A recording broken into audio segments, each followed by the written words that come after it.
Assalamualaikum warahmatullahi wabarakatuh. Di sini saya akan menjawab soal ujian akhir semester Bahasa Indonesia. Nama saya Ahmad Habib Hidayat dengan NIM 202111133 dari kelas manajemen 2C.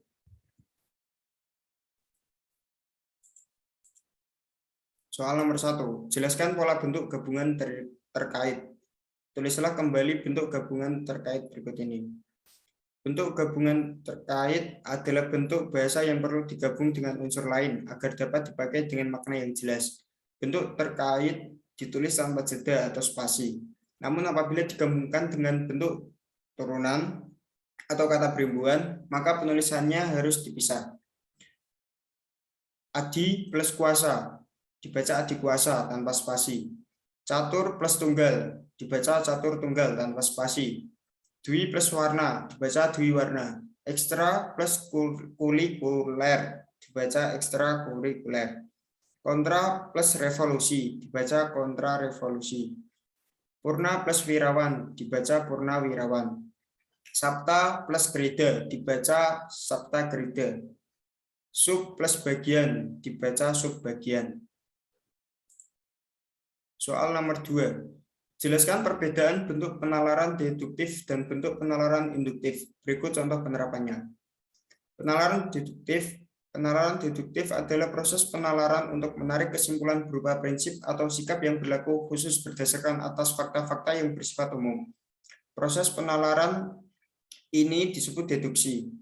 Kesimpulan deduktif dibentuk dengan cara deduksi, yakni dimulai dari hal-hal umum menuju kepada hal-hal yang khusus atau hal-hal yang lebih rendah. Proses pembentukan kesimpulan deduktif tersebut dapat dimulai dari suatu dalil atau hukum menuju kepada hal-hal yang konkret.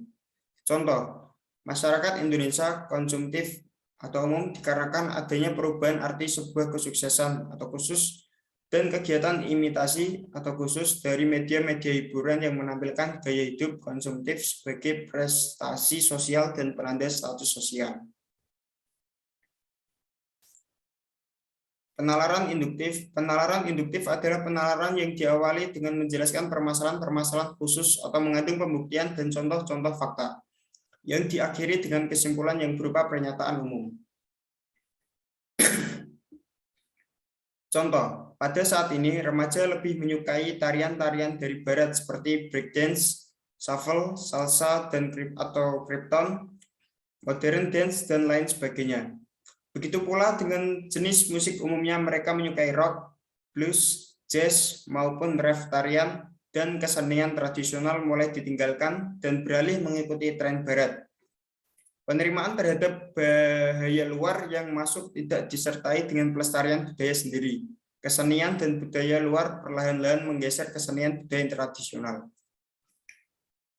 Soal nomor 3, jelaskan dan beri contoh transkripsi dan transliterasi, berikan contoh penerapannya.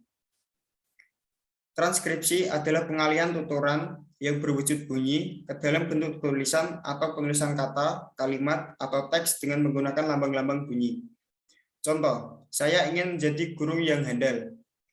Jadi, saya ingin menjadi guru yang handal. Transliterasi adalah penyalinan dengan penggantian huruf dari suatu abjad ke abjad yang lain, seperti dari huruf Arab ke huruf Latin agar dapat dibaca dan dipahami oleh siapapun.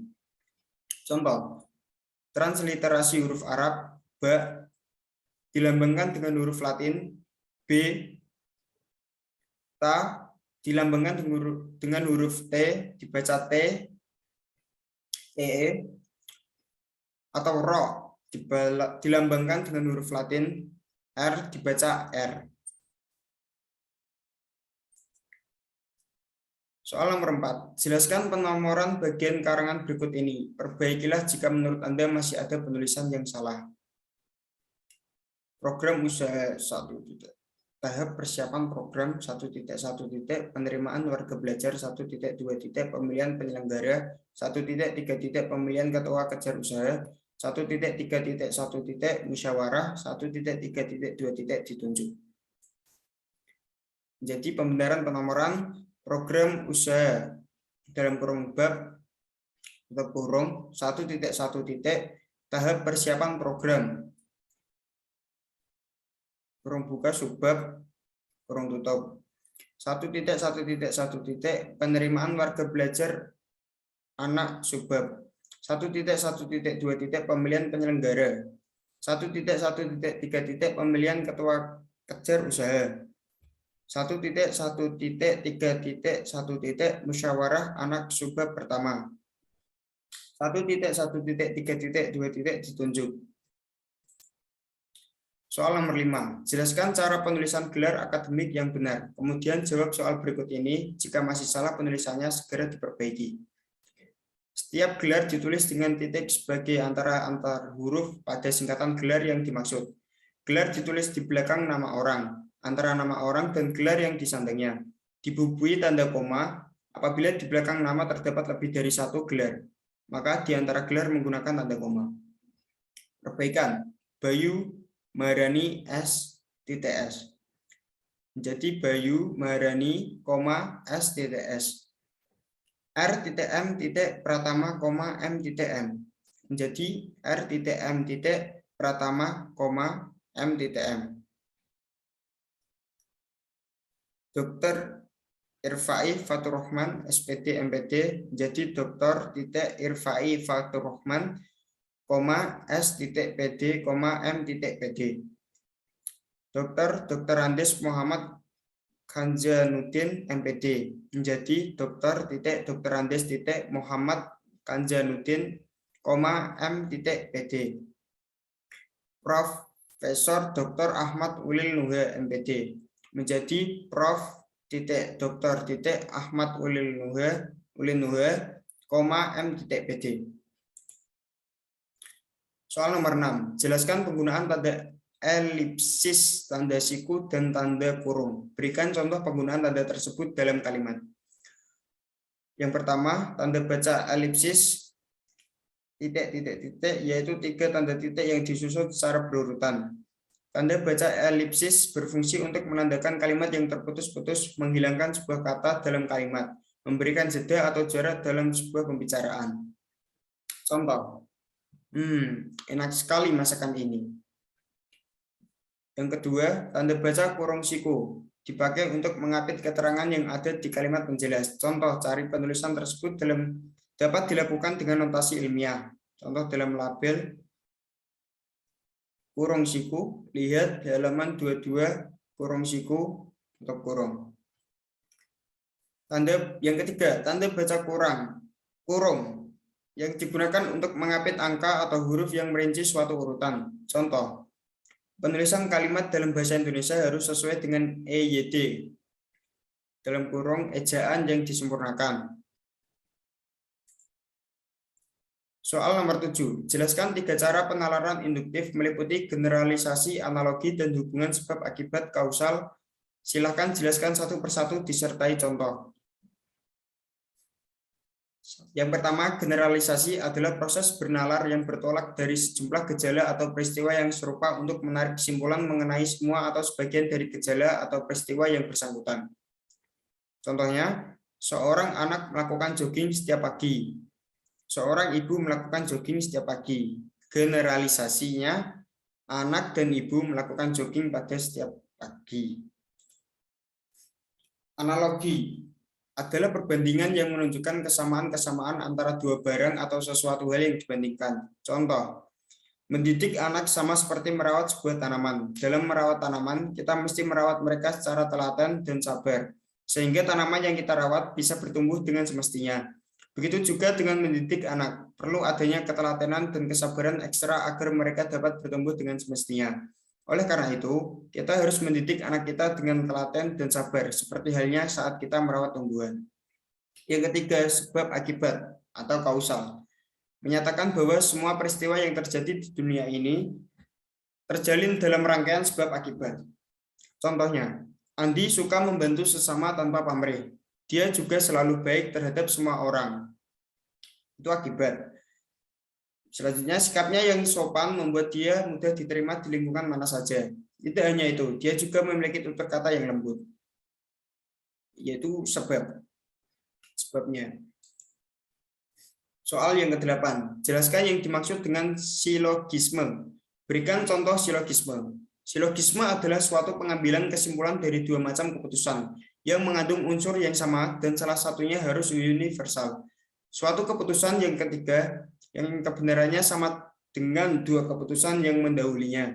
Dengan kata lain, silogisme merupakan pola berpikir yang disusun dari dua buah pernyataan dan sebuah kesimpulan. Contoh, yang pertama, semua makhluk mempunyai mata. Itu premis mayor. Yang kedua, si kacang adalah seorang makhluk, yaitu premis minor. Yang ketiga, jadi si kacang mempunyai mata, adalah kesimpulan. Soal yang ke-9. Apa yang dimaksud dengan konjungsi? Sebutkan jenis konjungsi dan berikan contoh penerapan konjungsi. Konjungsi yaitu merupakan salah satu tipe kohesi gramatikal yang biasanya dilakukan dengan menghubungkan suatu unsur lain dalam tulisan. Pengertian konjungsi adalah KKBI kata maupun ungkapan penghubung antar frasa, antar kata, antar kalimat, dan antar klausa. Jenis-jenis konjungsi beserta contohnya. 1. Konjungsi adiktif. Konjungsi ini berfungsi untuk menggabungkan dua kata, frasa, klausa, atau kalimat dalam kedudukan yang sederajat. Misalnya, dan, lagi pula, serta. Contoh kalimat, ayah memangkas rumput dan menyiram tanaman. Yang kedua, konjungsi pertentangan. Konjungsi yang berfungsi menghubungkan dua bagian kalimat yang sederajat dengan mempertentangkan kedua bagian tersebut. Misalnya tetapi, melainkan, sebaliknya, sedangkan, namun. Contoh kalimat, Raina memiliki kemampuan berhitung yang hebat. Tetapi ia tidak pandai menggunakan bahasa asing. Yang ketiga, konjungsi disjungtif. Konjungsi disjungtif berfungsi menghubungkan dua unsur yang sederajat dengan memilih salah satu dari dua hal atau lebih, misalnya atau maupun entah. Contoh kalimat, saat telat ke sekolah, Brian bingung untuk sarapan lebih dahulu atau langsung berangkat ke sekolah. Yang keempat, konjungsi waktu. Konjungsi ini berfungsi menjelaskan hubungan waktu antar dua hal atau peristiwa baik yang sederajat atau tidak sederajat. Misalnya apabila, bila, hingga, ketika, sambil, sebelum, sampai, sejak, selama, sementara, setelah, sesudah. Contoh kalimat, Nisa masih makan ketika bel masuk berbunyi. Yang kelima, konjungsi final. Konjungsi final berfungsi menjelaskan maksud dan tujuan suatu peristiwa atau tindakan. Misalnya, supaya, guna, untuk, agar. Contoh kalimat, kita harus mencuci tangan sebelum makan supaya tidak ada kuman masuk ke dalam tubuh. Soal yang ke-10. Wacana terbagi menjadi 5, yakni wacana narasi, deskripsi, eksposisi, argumentasi, persuasi. Jelaskan ciri dan perbedaan tiap wacana tersebut, serta berikan contohnya. Yang pertama, wacana narasi. Dalam KBBI, narasi diartikan sebagai pengisahan suatu cerita atau kejadian. Draft 1981, halaman 135. Mengatakan narasi merupakan suatu bentuk wacana yang berusaha mengisahkan suatu kejadian atau peristiwa sehingga tampak seolah-olah pembaca melihat atau mengalami sendiri peristiwa itu. Ciri-ciri wacana narasi adalah yang pertama adanya peristiwa atau kejadian. Yang kedua, tokoh yang terlibat. Yang ketiga, memiliki konflik. Yang keempat, ciri utama paragraf narasi adalah adanya peristiwa atau kejadian, baik yang benar-benar terjadi atau berupa imajinasi maupun gabungan keduanya. Contoh, Islandia merupakan negara seluas 1.300 km yang terletak di barat Laut Eropa. Islandia menduduki peringkat kedua negara paling bahagia di dunia. Padahal, biaya hidup di Islandia jauh lebih mahal dibanding negara Eropa lainnya. Hal tersebut dapat dikarenakan Islandia merupakan negara teraman di dunia. Di Islandia, jarang terjadi kejahatan kriminal, padahal negara tersebut tidak memiliki armada militer. Faktor lain menjadikan Islandia negara yang makmur dan bahagia adalah sistem pendidikannya yang sangat baik. Yang kedua, wacana deskripsi. Wacana deskripsi merupakan suatu tulisan atau karangan yang menggambarkan atau memaparkan suatu objek, lokasi, keadaan, atau benda dengan kata-kata. Biasanya apa yang kita gambarkan dalam karangan kita merupakan hasil pengamatan panca indera kita. Ciri-ciri wacana deskripsi. Yang pertama, menggambarkan atau melukiskan sesuatu. Yang kedua, penggambaran tersebut dilakukan sejelas-jelasnya dengan melibatkan kesan indera. Yang ketiga, membuat pembaca atau pendengar merasakan sendiri atau mengalami sendiri. Contohnya, Taman Mini Indonesia Indah. TMI adalah objek wisata yang tepat bagi para keluarga. Di sana kita bisa melihat miniatur Indonesia secara lengkap. Banyak kebudayaan menarik yang bisa kita jumpai seperti budaya Irian Jaya, Batak, Dayak, dan masih banyak lagi. Kita bisa berkeliling menikmati pemandangan di sekitar taman sekaligus belajar tentang Indonesia. Selain memiliki kebudayaan yang lengkap, Taman Mini Indonesia juga dilengkapi dengan beberapa fasilitas yang cukup memadai, seperti tempat makan, tempat berkumpul, dan lain-lain.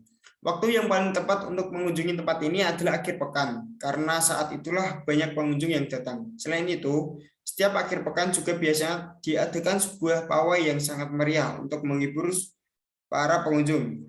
Oleh karena itu, Taman Mini Indonesia Indah adalah tempat hiburan yang paling menyenangkan bersama keluarga, karena selain berlibur, kita juga bisa belajar di sana. Yang ketiga, wacana argumentasi. Wacana argumentasi adalah sebuah tulisan yang isinya bertujuan membuktikan kebenaran suatu pendapat dengan data atau fakta sebagai alasan ataupun bukti. Ciri-ciri wacana argumentasi. Yang pertama, ada pernyataan, ide, atau pendapat yang dikemukakan penulisnya. Yang kedua, terdapat alasan, data, atau fakta yang mendukung. Yang ketiga, pembenaran berdasarkan data dan fakta yang disampaikan. Contoh, musim kemarau pada tahun ini merupakan kemarau terparah dalam kurun 10 tahun terakhir. Hujan tak turun selama 6 bulan mengakibatkan tanah dan sumber air menjadi kering.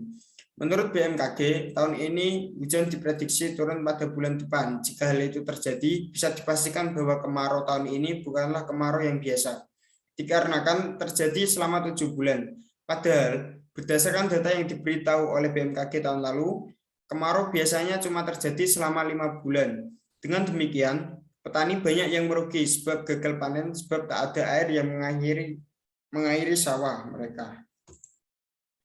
Yang keempat, wacana eksposisi. Menurut Kamus Besar Bahasa Indonesia, eksposisi merupakan suatu uraian atau paparan yang bertujuan untuk menjabarkan maksud serta tujuan. Paragraf dalam teks eksposisi sendiri sifatnya ilmiah atau non-fiksi. Dalam teks eksposisi umumnya berisi masalah serta rangkaian argumen dari penulis yang mendukung isu atau topik yang sedang dibahas. Ciri-ciri wacana eksposisi. Yang pertama, menjelaskan informasi-informasi pengetahuan. Yang kedua, gaya informasi yang mengajak biasanya menjawab pertanyaan apa, siapa, kapan, di mana, mengapa, bagaimana. Yang ketiga, berusaha menjelaskan tentang sesuatu gaya bersifat informatif. Yang keempat, terdapat fakta uraian singkat, padat, dan akurat. Yang kelima, penyampaian secara lugas serta memakai bahasa yang baku. Yang keenam, tak memihak yang berarti tak memaksakan kemauan penulis pada pembaca. Contoh, untuk membuat masker kentang, campur 3 sendok makan air kentang dengan 2 sendok makan madu. Aduk hingga merata, oleskan ke wajah dan leher, biarkan selama 10 hingga 15 menit, atau sampai mengering dan kemudian cuci bersih.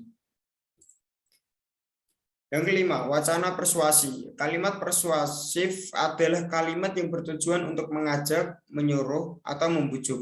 Maka dari itu, teks persuasi adalah bentuk tulisan yang bertujuan untuk mempengaruhi pembacanya agar melakukan sesuatu sesuai dengan apa yang disampaikan oleh penulis.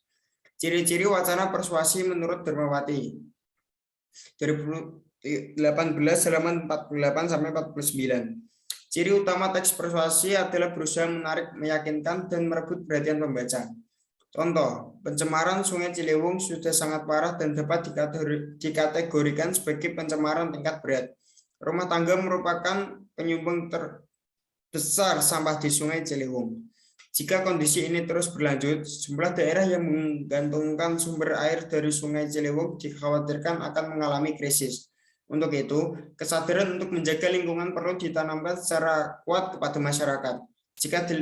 Jika lingkungan terjaga, kita juga yang akan diuntungkan. Itu jawaban saya. Terima kasih. Mohon maaf jika ada salah kata. Wassalamualaikum warahmatullahi wabarakatuh.